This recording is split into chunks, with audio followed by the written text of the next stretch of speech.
Welcome friends, আমি সুব্রত আর আপনারা দেখছেন আমাদের ইউটিউব চ্যানেল এসকেকে ওয়ার্ল্ড। তো ফ্রেন্ডস, আজকের ভিডিওতে আমি আপনাদেরকে বলবো যে ফ্রেন্ডস এসবিআই তরফ থেকে এটিএম কার্ড নিয়ে দুটি বড় আপডেট বেরিয়ে এসেছে।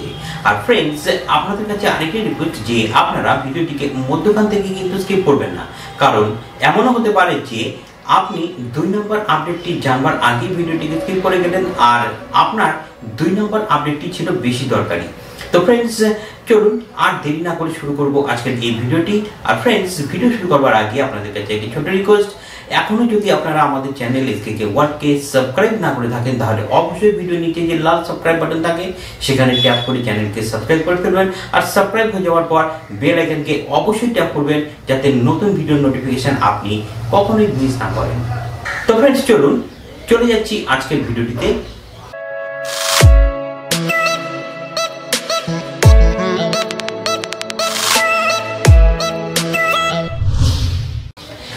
এসবিআই তরফ থেকে যে প্রথম আপডেটটি এসেছে সেটি হলো এটিএম কার্ড নিয়ে। কারণ আপনার কাছে যে ধরনের এটিএম কার্ড থাকুক না কেন, তা সে ক্লাসিক হোক, গ্লোবাল ইন্টারন্যাশনাল হোক বা বিজনেস কার্ড হোক, সব কিছুর ক্ষেত্রে কিন্তু যাই হোক না কেন, তো ফ্রেন্ডস আপনাদেরকে যেটা জানতে হবে সেটি হলো আপনাদের কাছে যে এটিএম কার্ড আছে সেই এটিএম কার্ডের লিমিট নিয়ে এসবিআই নতুন নিয়ম জারি করেছে। আর সেই নিয়ম অনুযায়ী আপনার কাছে ক্লাসিক এটিএম কার্ডই থাকুক আর গ্লোবাল থাকুক না কেন, যে কোনো ইন্টারন্যাশনাল যে কোনো ধরনের এটিএম কার্ডই থাকুক না কেন, সব এটিএম কার্ডের ওপরেই কিন্তু একটি নতুন নিয়ম বেঁধে দেওয়া হয়েছে। তো ফ্রেন্ডস, এসবিআই তাদের যে ক্লাসিক এটিএম কার্ড সেই এটিএম কার্ডের ওপরে লিমিট রেখেছে 20,000 টাকা প্রতিদিন উইথড্র করবার জন্য। এছাড়াও আপনার কাছে যদি গ্লোবাল ইন্টারন্যাশনাল ডেবিট কার্ড থাকে সেক্ষেত্রেও কিন্তু আপনি 40,000 টাকা পর্যন্ত একদিনে উইথড্র করতে পারবেন।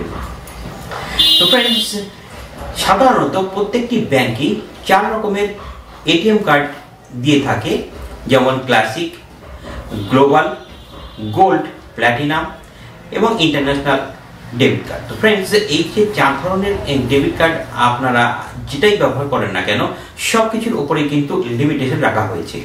এছাড়াও আপনার ডেবিট কার্ড যদি ক্লাসিক ডেবিট কার্ড যদি কোনো কারণে নষ্ট হয়ে যায় সেক্ষেত্রে আপনাকে কিন্তু নতুন কার্ড নিতে 300 টাকা চার্জ দিতে হবে। যদি আপনার কার্ডটি বিজনেস কার্ড হয়ে থাকে সেক্ষেত্রে কিন্তু আপনাকে 350 টাকা একটি কার্ড নেওয়ার জন্য চার্জ দিতে হবে। এছাড়াও প্রতি বছর এটিএম কার্ড যে মেইনটেনেন্স খরচা রয়েছে সেই মেইনটেনেন্স খরচা যদি আপনারটা ক্লাসিক হয় তাহলে কিন্তু আপনাকে দিতে হবে 125 টাকা প্লাস জিএসটি। আর যদি আপনারটা গ্লোবাল ইন্টারন্যাশনাল হয়ে থাকে সেক্ষেত্রে আপনাকে দিতে হবে 175 টাকা প্লাস জিএসটি। তো ফ্রেন্ডস, এসবিআই তরফ থেকে এই যে লিমিটেশন বেঁধে দেওয়া হয়েছে এর প্রধান কারণ হিসেবে বলা হয়েছে যে এসবিআই একটি নতুন অ্যাপ্লিকেশন লঞ্চ করেছে। দেখবেন সেই অ্যাপ্লিকেশনটির নাম হলো এসবিআই ইয়োনো।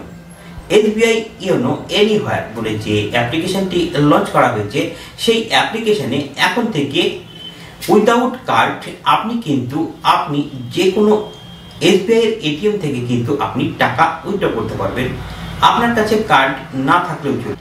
এসবিআই চাইছে যে আপনারা আরো বেশি করে ক্যাশলেস ট্রানজাকশন করেন এবং আপনারা ইয়োনো অ্যাপ ইউজ করে কার্ড ছাড়াই আপনারা ক্যাশ উইথড্র করতে পারেন। সেই জন্যই এসবিআই তরফ থেকে এই ধরনের একটি লিমিটেশন রাখা হয়েছে এটিএম কার্ডের উপরে।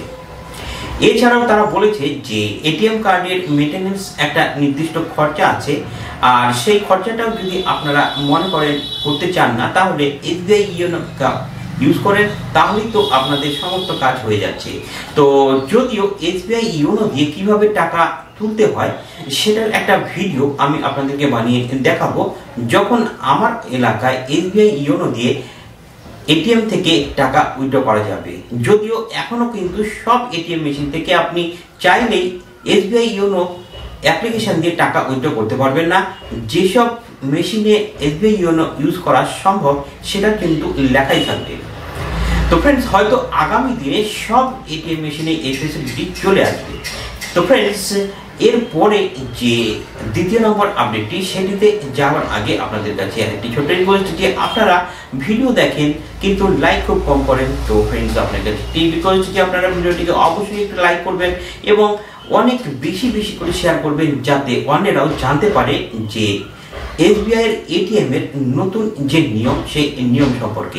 এসবিআই এর তরফ থেকে পাওয়া দ্বিতীয় যে বড় আপডেটটি, সেটি হলো অনেক সময় দেখবেন আপনি যখন কোনো এটিএম মেশিন থেকে টাকা উইথড্র করতে যান, সেক্ষেত্রে দেখবেন আপনার এটিএম থেকে টাকাটি না বেরোলেও আপনার অ্যাকাউন্ট থেকে সেই টাকাটি কিন্তু কেটে নেওয়া হয়। তো ফ্রেন্ডস, সেক্ষেত্রে আপনারা কি করবেন? তো ফ্রেন্ডস, সেক্ষেত্রে আপনাদের কিন্তু একটি দারুণ সুবিধা দিচ্ছে আরবিআই এর পক্ষ থেকে। আরবিআই এর পক্ষ থেকে এটি পরিষ্কার করে বলে দেওয়া হয়েছে যে যদি কোনো এটিএম মেশিন থেকে টাকা নেওয়া বের হয় এবং তা সত্ত্বেও আপনার অ্যাকাউন্ট থেকে যদি টাকা কেটে যায়, সেক্ষেত্রে ব্যাংক আপনাকে কিন্তু প্রতিদিন 100 টাকা করে পেনাল্টি হিসাবে দেবে বা ক্ষতিপূরণ দিতে বাধ্য।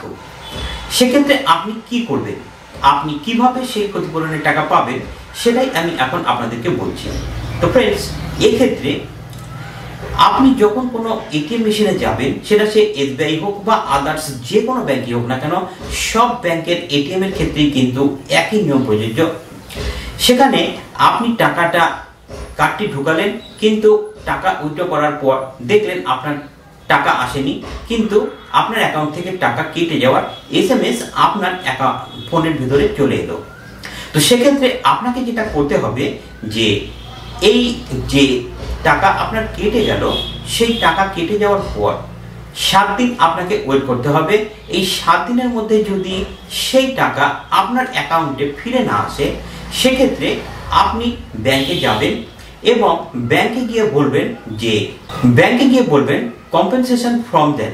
আমি এটিএম এ ট্রানজাকশন করেছি, কিন্তু আমার টাকা আমার অ্যাকাউন্টে থেকে কেটে নেওয়া হয়েছে, কিন্তু এখনো আমি সেই টাকা ফেরত পাইনি। তো আপনি আমাকে একটি কম্পেনসেশন ফর্ম দিন। আপনাকে সেই ফর্মটি ফিল আপ করতে হবে এবং আপনি ব্যাংকে সেই ফর্মটি জমা দিয়ে দেবেন। তাহলে যেদিনই আপনি জমা দেবেন, সেই দিনের পর দিন থেকে কয়েকদিনের মধ্যে আপনার টাকা আপনার অ্যাকাউন্টে ফেরত না আসছে, সে কয়েকদিন কিন্তু আপনাকে প্রতিদিন 100 টাকা করে ব্যাংক আপনাকে ক্ষতিপূরণ দিতে বাধ্য হবে। তো ফ্রেন্ডস, এটা কিন্তু আরবিআই এর রুল, আর এই রুলটি কিন্তু চালু হয়েছে মে 2011-তে। তো ফ্রেন্ডস, আশা করি আপনারা এসবিআই এর এই নতুন দুটি যে আপডেট, সেই দুটি আপডেট জেনে উপকৃত হবেন।